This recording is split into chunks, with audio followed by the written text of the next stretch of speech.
வணக்கம். இன்னைக்கு நம்ம இந்த வாழைப்பூ எப்படி க்ளீன் பண்ணுறதுன்னு பார்க்கலாம். பாருங்க, வாழைப்பூ க்ளீன் பண்ணால் இது மேலே இருக்க தோல் எடுத்துருங்க. இந்த மாதிரி பூ இருக்கும். இந்த பூ போடுறதுக்கு முன்னாடி தண்ணியில் கொஞ்சம் தயிர் போட்டு மோர் தண்ணி கலந்து வச்சுக்கோங்க. ஏன்னா கொஞ்சம் துவர்க்கும் துவர்க்காது, அதுக்காக கலந்துக்கிறது.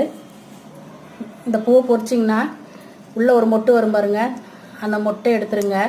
மொட்டை எடுத்திங்கன்னா ஒரு இதழ் மாதிரி வரும், அந்த இதழையும் எடுத்துருங்க. எடுத்துட்டு மோர் தண்ணிக்குள்ளே போட்டுருங்க. பாருங்க, இந்த மாதிரி இருக்கும். இந்த மாதிரி இந்த மொட்டை எடுத்துடணும். இல்லைன்னா எடுக்கலைன்னா நமக்கு கசக்கும், அதே போல் ஒரு மாதிரி துவர்ப்பு சத்தையும் கொடுக்கும் நமக்கு. அதனால் அதை க்ளீன் பண்ணிடணும். அது வயிற்றுக்கும் நல்லதில்லை அந்த மொட்டு சேர்றதுனால. பாருங்க, இந்த மொட்டை எடுத்துடணும் நம்ம ஃபுல்லும்.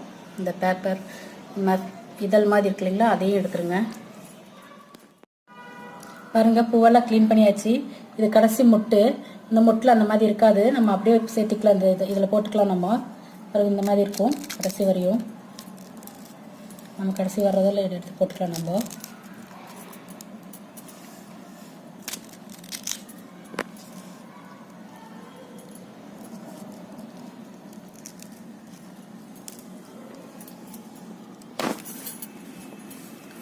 இப்படியே க்ளீன் பண்ணிட்டிங்கன்னா இதாவது அவ்வளோதான். இது முடிஞ்சது.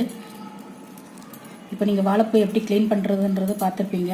இனிமேல் எங்கள் வீட்டில் வாழைப்பூ க்ளீன் பண்ணுறதா இருந்தால் இந்த மாதிரி மோரில் போட்டு க்ளீன் பண்ணுறத பூ மோரில் போட்டுக்குங்க. லேசாக கசக்கும் கசக்காது, உங்களுக்கு துவர்க்கும் துவர்க்காது.